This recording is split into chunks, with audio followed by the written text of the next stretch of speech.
in a very special way that you have come here safely and soundly. So it's a privilege. So my wife and I are very happy to be with you. And we look forward to many more opportunities. Many more opportunities of fellowship and worship. Not necessarily that, I come because I am the invited speaker. In spite of the fact that we are not invited, we long to fellowship with the brothers and sisters like you. Not only here in Milton. Last night, we had a wonderful time with the Grace International Bible Church in Scarborough. And every now and then, we would go to our daughter churches, coming out of, branching out from the First Filipino Baptist Church. So that's our activity, and that's it's not our enjoyment, our pleasure nowadays, especially that I have retired 6 years ago from First Filipino Baptist Church. And people said, Pastor, are you retired? I just retired from the position as senior pastor, but I still am changing my tires for the next mileage of service in the days ahead. So there's no such thing as retirement in the ministry. It's only changing of tires, okay? And shifting of gears. From the first, maybe it's fifth na kami ngayon. Okay, so praise God for that. And this is still a start of the new year, isn't it? Amen. Only the month of February. And we are winding up with it in the month of February. So we can still consider that the new year is still fresh for each one of us.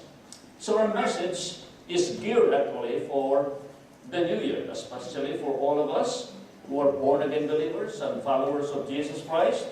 It's good to take an honest stock of ourselves, especially our spiritual standing and condition before the Lord. How do you stand before the Lord? In your Christian life, in your Christian service. Do you really love the Lord? The same as you did love the Lord so fervently when you at first became a Christian. You were on fire when you accepted Jesus Christ as Lord and Savior. And you wish, when you got saved then, that your loved ones, friends, your family members, and everywhere you will go, you like to shout and cry from the rooftops, we call it, about salvation in Jesus Christ. You like people to get saved, right? You were so excited then. How about now? And more especially in years ahead. So the Apostle Paul has a very relevant and timely, appropriate message for us. It's found in Philippians 3, chapter 13 up to 14. I'd like to read that because he's talking about pressing toward the goal. Let's never miss our goal. Why Jesus saved us. What for? How in the world did you come into this place? Coming from the Philippines or somewhere else, right? At this very moment, we are here. Remember, you didn't come here by happenstance. We call it by accident. God has a special plan and purpose for each one of you. Why we are here and why you got saved. Because He's got a very commendable and noble plan for each one of us. And let's not miss that. Let's not lose sight of that. That's why in Philippians 3, 13 to 14, it says here, brothers, that's the Apostle Paul speaking or writing. Brothers, I do not imply that I have made it my own, but one thing I do, forgetting what is behind and reaching out for what lies ahead. I push on, I press on, I push on to the goal for the prize of God's heavenly call in Christ Jesus. Wow. The Apostle Paul talks about three things here. And he wants you and me to follow his example, to do the same thing and to think the same thought that he did as our example. Meaning, let's make our goal the same as the goal that Apostle Paul made for himself. What is your goal this year? If you aim at nothing, if people would say, if I would ask you, what is your goal? I don't know. Meaning, he didn't or she didn't make a special goal for himself, for his life, starting this year. So there's a saying which says, if you aim at nothing, you'll surely hit it. You'll surely hit it. If you aim at nothing, you end up what? Nothing.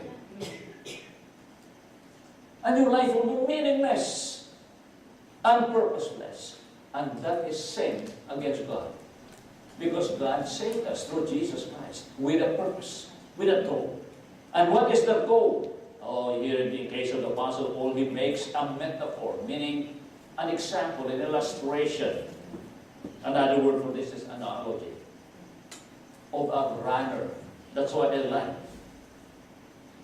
Our bulletin. Look at the runner here. Passing on the baton, we call it. And a runner, a professional runner. A runner of high caliber, first-rate runner. Always has a goal.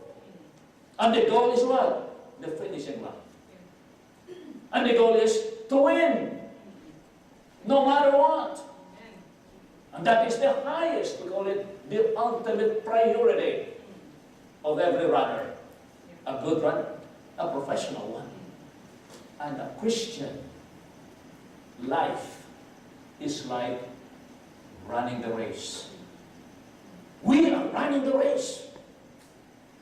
Our starting point, the same as the Apostle Paul, because in the previous, we call it the context, the previous verses, talk about how he got saved.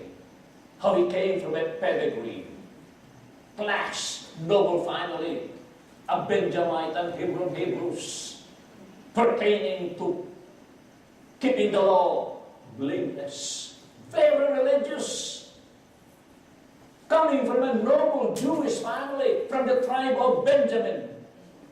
But the Apostle Paul, all of those things are what? Garbage to me. They are trash.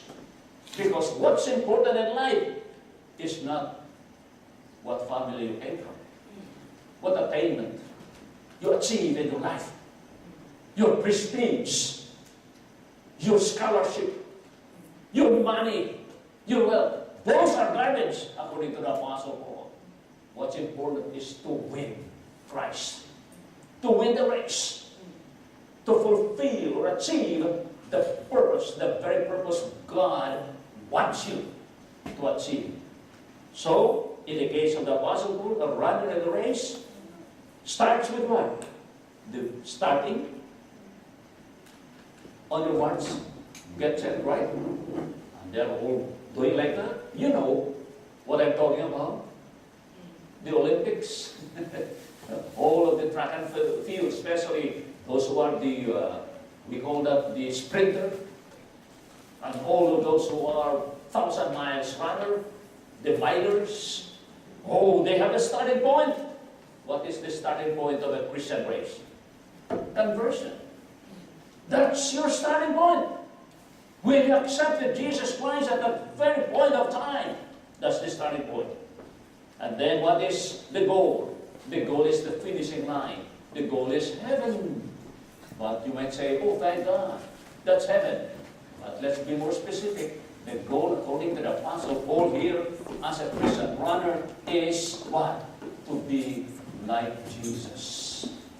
To grow spiritually mature. And to become Christ-like in our thoughts, in our reactions, in the way we deal with people, in our conduct, in our character, that we become godly, and we call that Christ-like. That's the highest goal of the Apostle Paul. And I would mind everything. Everything is secondary. What is primary, what is most important, is to be like Jesus. You read that in chapter 3, verse 8, verse 10, verse 14. Now the question is this: how to successfully